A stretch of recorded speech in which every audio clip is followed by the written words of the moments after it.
Hello and welcome to another model building workshop. I am Mr. Allen. I am coming to you from inside the Smith Hill Library on behalf of the Community Libraries of Providence. And we're going to look at a fun model show find I came up with here. The old Otaki Japanese Army Type 4 fighter nicknamed the Frank. Now I have a video from a while back where we looked at the Tamiya version of this kit. So we're going to take a look at this older box in here from Otaki, because this has been re-released by several other model manufacturers have picked up these molds and continue to make these under different names. So, but this is the older one in this nice vintage box. I picked this up for, well, it says $8, but I think I got it for $5 at a model show not too long ago. And yeah, it's got all kinds of different, it was $10 once. It's been marked down a few times. It's been around and around and around. And you can see some of the other kits that are in that series. And I've built a number of Otaki aircraft, which I think are pretty decent overall.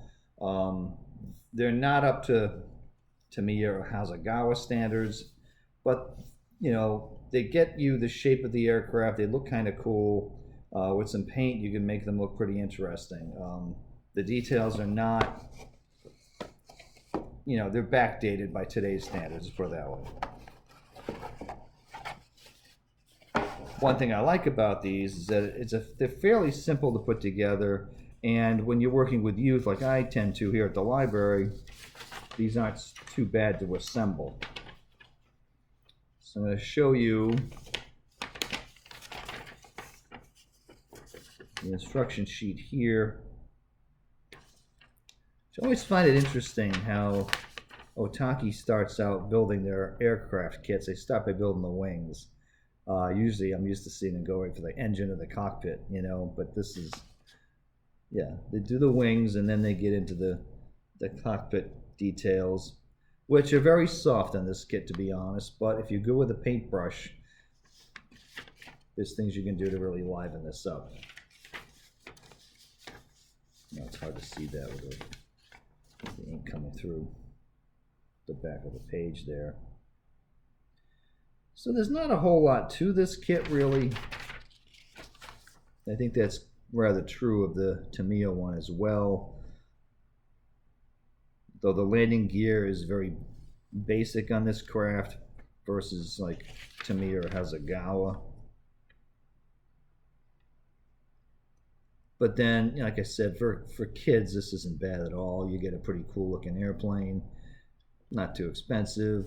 Just enough detail to keep them happy, and it's good in the learning process as they work their way up to more complicated kits. One thing I've had trouble with in the past, I know this is the case with the Tony, I've had an issue where it tells you to drop the pilot in, and then I tried to I glued all that in, but then I couldn't get the canopy to sit over the pilot because this head was preventing the glass from coming down, so I had to do a lot of surgery on that poor guy to get the canopy to sit. That was, I'm not going to say fun. That was definitely a challenge. So let's have a look at some of the stuff that's in the box here. I always like that they give you these cool color pictures here that you can work with. You can frame these if you wanted to. This one's a bit yellowed with age, though that kind of adds to the fun. You've got a couple of interesting options here. Although one of the things I've noticed, let's take a look. Here's the decals here. Though they look like they are worse for wear, I don't know if these are going to work at all. It does not look promising. You never know. Although for the sake of, this is probably going to be built by a kid here at the library. We'll see what we can do. Let's put it that way. And we may have to source something else. It's interesting that they have light blue undersides, which I'm not sure if that's accurate. I'm used to having the army gray. But it does look like, in this case, that the decals actually match the options that they're showing you on the box. I've had a number of these Otaki kits and the subsequent boxings of them that do not give you the decals that they show you on the box. And I always found that very, puzzling. Is okay, you're advertising this plane and this beautiful colored markings, and then you don't have them in the box. What's going on here?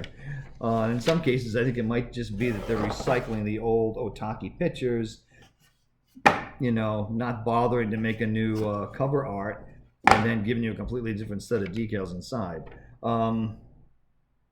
So maybe that's what's going on. So this is the Otaki one that actually does have what it says it does. So hooray for that. So yeah, and you get a pretty good spread here. You have a dark green overall, light gray, and it's got the flag with the rising sun on a white background. So that generally means home defense aircraft would have this style of marking. From what I've heard, it has to do with the fact that anti-aircraft gunners on the ground, it was easier for them to see the flag emblem as opposed to just the red suns. So it was easier for them to avoid trying to shoot their own planes down. You got an aluminum one here, then you have a camouflage one as well, which was again, here they are. Yeah, that's all in Japanese. I don't have the book with me here at the library, but I have a book that does break down what all these different emblems mean. Sometimes these are just plays on the numbers. That might be like 44 or 47th Squadron. I'm not sure off the top of my head on this one. But a lot of them are really interesting that that's what they mean. They're kind of an abstraction of the unit number. Though, not sure in this case. But there are books out there that give you a really good breakdown on all of that. Let's see what's in the bag, if I can get this to open up.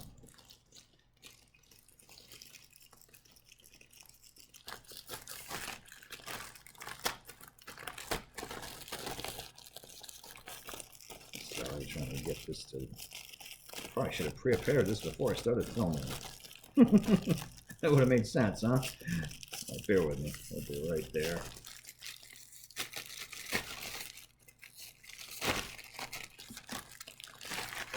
Yeah, so the decals kind of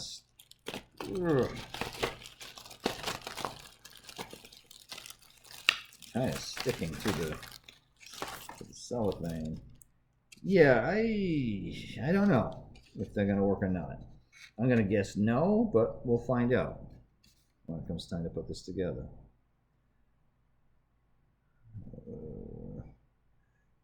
But I have plenty of spare rising sun emblems, and the red tail piece here is something you could paint if need be. So there are some easier options here if we have to replace. Okay, so there are some interesting, the recessed panel lines. And in this case, sometimes these wheel wells on some of these kits aren't really deep enough to actually hold the wheel if they were to retract. But this looks like it might actually be deep enough to hold that properly. So you see what I mean? The details are there.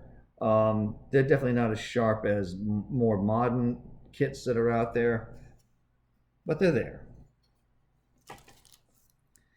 And this is where it gets a little more rudimentary. I mean, the pilot figure is very, very basic. The landing gear is not too bad. And again, for the cockpit details, I would say it's really going to depend on your painting skills on how these things come to life. So there's some options there, and I know it Hold on a second here. Yeah, there's a very basic, I don't know if I can get you to see this. The instrument panel, there's a hinting of the dials there and some other things on the dash, but they're really small.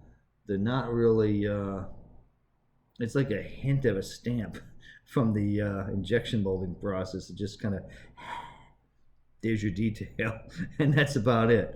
So it's barely there, but again, with a fine brush, you might be able to pick out those dials and make that look like something. The wheels are they're pretty rough looking in my opinion. You can sand those down and try to work with them, but they're very basic. There's an attempt at tread on there, but yeah. And then you got your spare, your extra fuel tanks here.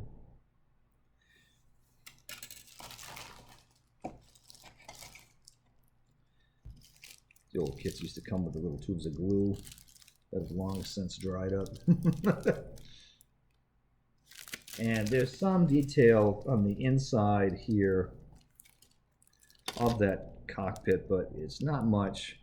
Granted, I don't know how much you're going to see through the canopy anyway, but still, it's good to always paint these things and kind of pick out some of those details just in case you can.